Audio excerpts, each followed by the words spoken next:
I swapped in an electronic 5-speed transmission alongside the 4-cylinder supercharged engine.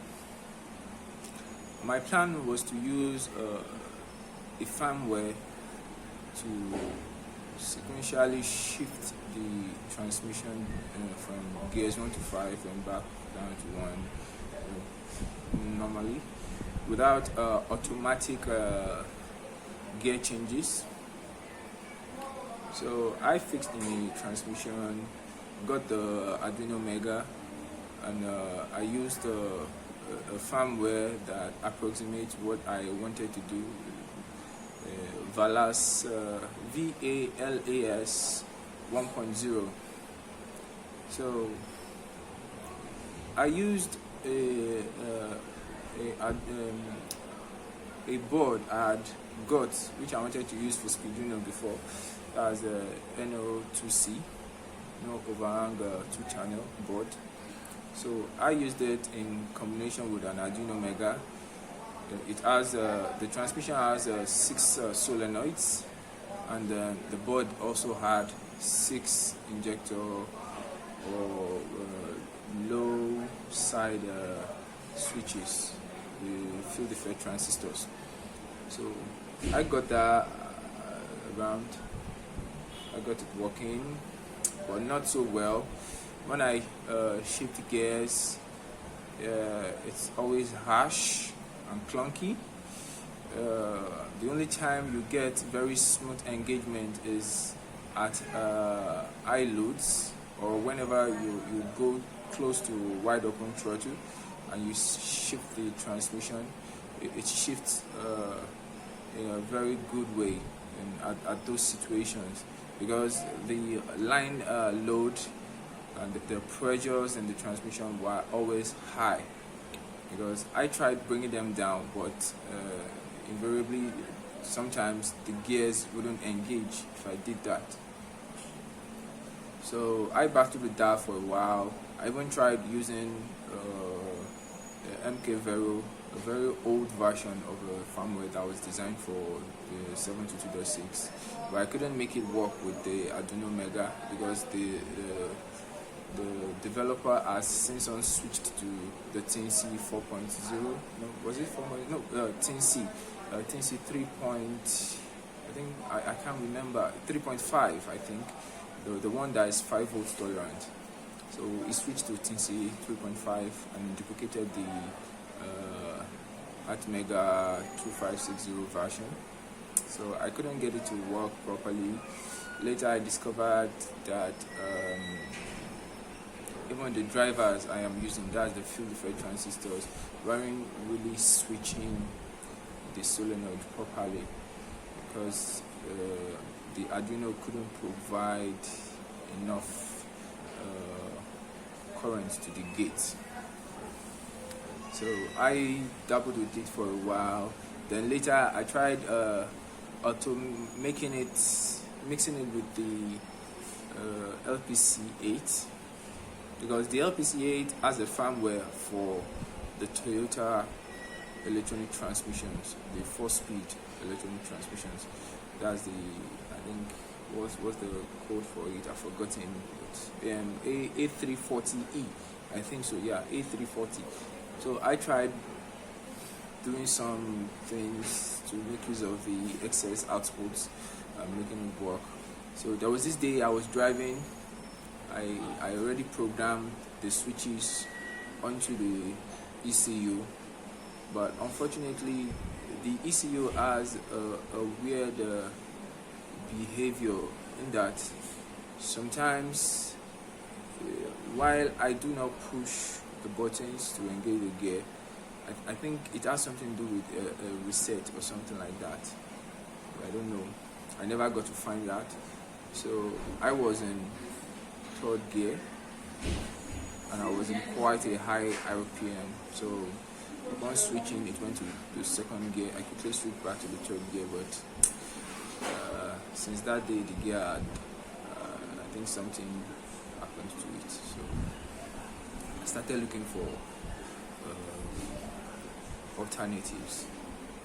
So now I would like to put this out there for people that want to use the electronic transmission. Just get the Olefejer unit. I didn't get unit because I was short on cash, and I don't know if you are. So, but because I was short on cash, and in hindsight, I think I should have just waited and look for the manual transmission that matches it. So, you know, it was quite an experience. I think at the end of the day, I gained a lot. I disassembled the transmission at one point, so I got to see how it works, the internals, and all those things. It got to a stage that I was actually switching the transmission manually. So I think it was quite an experience, and no knowledge is wasted. So eventually, I put out word to the parts sellers that they should please maybe on the lookout in case they see the 716 6-speed transmission together with a clutch and a flywheel that was meant for the M111. So eventually I got a call from one of my guys, and he told me, so I went there. I got a 716 transmission. I got the 240mm clutch and plate, and I got the flywheel that came with the M111. So I got that. I mounted it to the engine, and we had to lengthen the drive shaft. So we lengthened the drive shaft, got everything fixed, adjusted the transmission support. So we fixed that. Now onto the problem of the shifter for that transmission. Now you have some options. Now, being the part problem here in Nigeria, I couldn't just get the shifter lever that came with the 716. It's already been cut, so it was useless. So is it that I put in word again, but by that time I had already swapped in the transmission, and I had this plan of using a BMW shifter for the transmission. So eventually I fabricated the gear shifter lever, modified the BMW E30 shifter and all sorts. So I got it working. So it's shifting quite well now. The only problem is I do know the detents in the gear, in the transmission, are not very strong. Let me put it that way. So going into one, then if you are driving enthusiastically and you are at wide open throttle and you quickly want to shift into gear 2, you have to be careful, because it's not as if you would mistakenly go into reverse. That hasn't quite happened to me yet.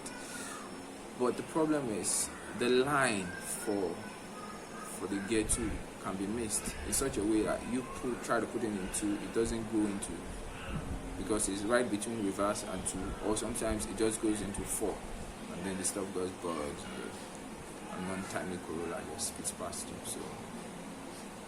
So that's that about that. I'm planning on putting maybe a spring or something that will stop that sideward movement towards the reverse gear until I apply a higher force. So that would give me the ability to know when I've reached that limit for the straight line in between 1 and 2.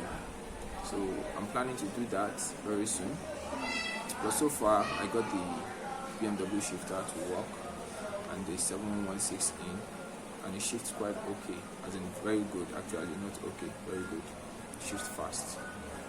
So that's that about the transmission swap.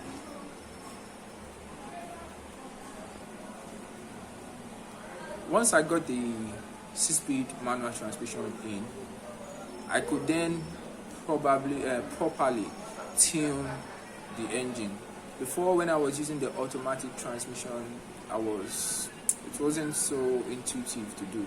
So now I could put it in a gear, test it out, you see how it performs, make adjustments. It's a lot easier to do with a properly functioning transmission. So a properly functioning transmission. So I did that. So lots of tuning, lots of modification. I got a bass tune from Baldur, which worked quite well. It was from my NA M111. So I had a supercharged M111 with a lower compression ratio, 8.5 compression ratio. So I upped the timing a little bit in the lower areas, in the vacuum areas.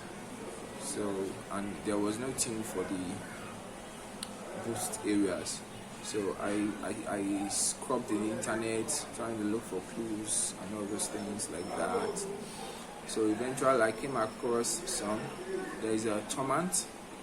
Tormant has done a little bit of work and some work, not a little bit, quite a lot of work on the M11 engine. I got some of his maps, I saw it. The WIS from Benz has some little information about boost. So timing in boost being about 16, when it's all in, about 16 degrees. So I got there. For idle, it's about from 5 to about 13. For my idle, I use about 15 to 16 degrees in idle, and then I let the idle control, the ignition idle control and the closed loop idle control take over the rest. But in open loop, I used about 16 degrees.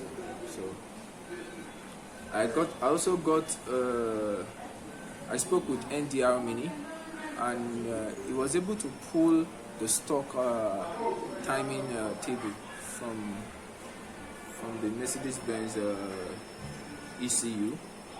So I perused some of what he sent to me, and also with that information used it to make some educated guesses. The LPC8 has a functional knock sensing feature, which I use extensively. I've only sensed knock once, so I was happy that the feature worked. I think I felt the knock a little bit, and once I went to check the log, I found out that the ECU also picked up on it and pulled timing. So I think I was safe. So I pulled a little bit of timing, about 2 degrees out of it. So at about 0.4 bar of boost, I'm running about 20 degrees. About 20 degrees, yeah. That's at the maximum, and I've set it up to be reduced to about 18 when I'm out wide open throttle, and to reaching up the AFR a little bit. The LPC8 has a mechanism in which there's a power enrichment, in which if the throttle is below, I set it to 60%.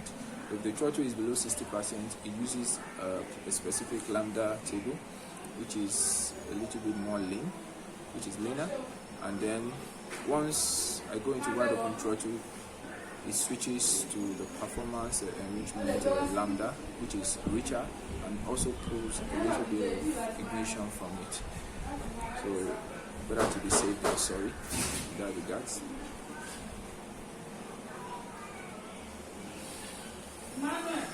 I thought by now that I would have gotten a pulley swap done. I was planning to get a 70mm pulley from Marcin. That's from Poland. So I was thinking maybe I'll be able to get to about 1 bar of boost, get closer to 260 horsepower, which I think should be enough for me. I think it should be enough, because presently, even at using the stock pulleys, I am able to move quite quickly and accelerate quite rapidly too. So at least compared to the stock engine.